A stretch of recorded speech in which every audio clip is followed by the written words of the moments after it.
I absolutely love it when a company takes a great thing and makes it even better. That's exactly what Latitude has done with their Gen 2 profile platform. So in this video, I'm going to walk through all of the features of this platform, as well as compare what's new from the first generation to the second generation. So just for starters, if you're brand new to the profile platform, this thing got its name by the super compact design. And they've basically been able to achieve this super low profile by this guy right here, this little folding standoff.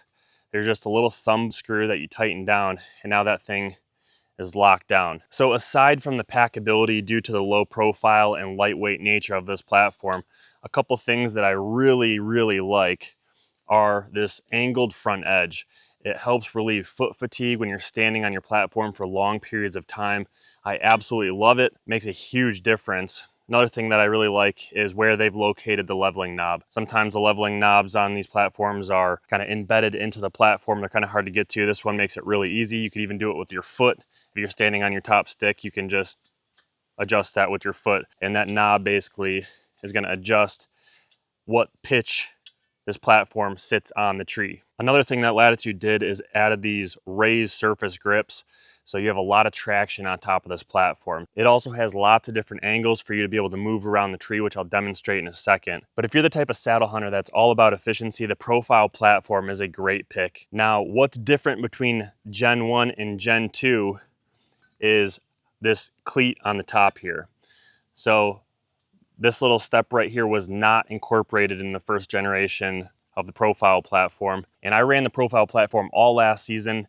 If they never came out with a second generation, I would have happily continued to run it. But what some people experienced is they couldn't get it cammed onto the tree super tight. Sometimes this top standoff would want to pull away from the tree as you're standing on it. I didn't really see it as a huge problem. I still was able to get it plenty tight to handle side pressure as I navigated around the tree if I had to get to the back side of the tree for a shot. But again, they've made a great thing just that much better. So let's put this thing on a tree and I'll show you exactly how much of a difference that makes. And really quickly, the saddle that I'm running today is the Lone Star saddle. This is their 2025 version of the saddle, and they've added the butter bridge to all their new saddles. It's basically the AM steel encapsulated in the same sheathing that's on all the Vapor lines. It's going to protect your bridge even more, so you're not going to get that fraying. It's also going to slide through your carabiner as you rotate your hips if you need to adjust for a shot. That much better. So the new butter bridge, super excited about this. But again, this is the Lone Star saddle if you want to check that out on their website.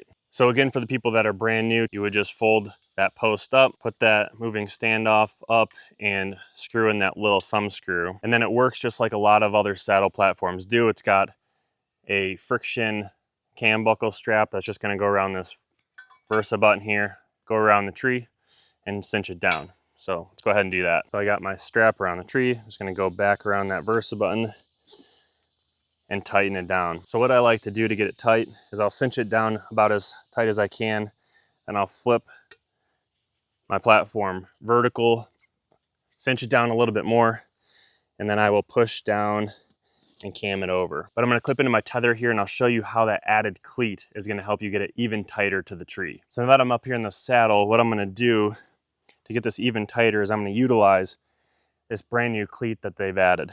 And what you're able to do is stand on it. It gives you enough surface area to get your foot on there, toe hook your platform, and push down on it and get that thing absolutely rock solid into the tree. Now I'm able to go around the tree. That top standoff is rock solid in there. I can go all the way around the back, and that thing is not moving. And even if I bounce on the front of the platform, that top standoff is glued in there. And that's where sometimes it would want to pull away from the tree in the first generation. So already this is noticeably different. Again, made a great thing that much better. It's all in the details, people.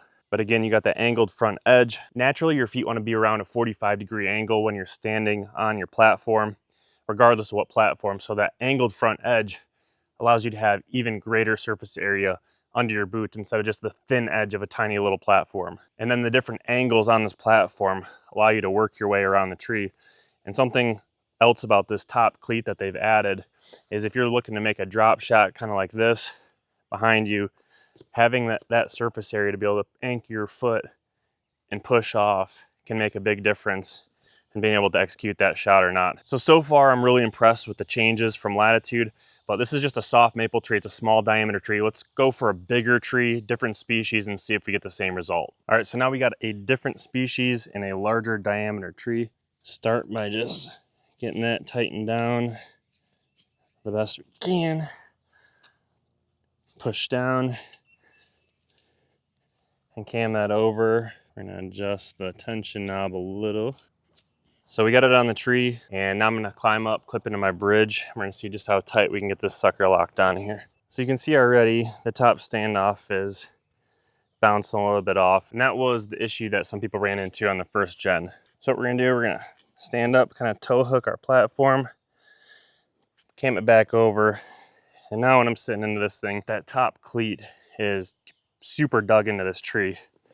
And now when I move around, even when I bounce on the side of it, that top cleat is not moving one bit. I can pivot around the tree, and that is anchored completely. So again, bigger diameter tree. This is an ash tree, but works really well. Let's try it on one more species of tree here, see if I got any. All right, third tree, we're gonna strap it down as tight as we can, flip this thing vertical,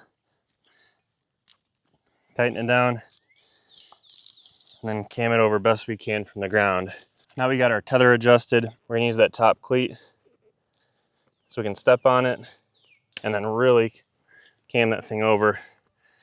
Now that top standoff is locked into the tree, and I can move all the way around it, handle side pressure like a dream. So that's 3 different types of trees, 3 different sizes of trees. It's worked well on all of them. I'm confident it's gonna help your platform bite even harder than it already did. The team at Latitude absolutely crushed the Gen 2 profile platform, especially for the price point. It's gonna come in right at $209.99. So it's a great value, a lot of bang for your buck as you're saddle hunting this fall. Stay on the lookout. They're also launching an XL version of the profile platform, which will be available soon. I'm super excited to get my hands on it. Latitude also just launched their backpack line and knee pads in Ranger Green, which I think looks super cool. I'm excited to run that this fall. If you guys want to check out any of these products, I'll link to them down below in the description. But please like this video, it helps me out tremendously. Thank you for watching, and I'll see you in the next video.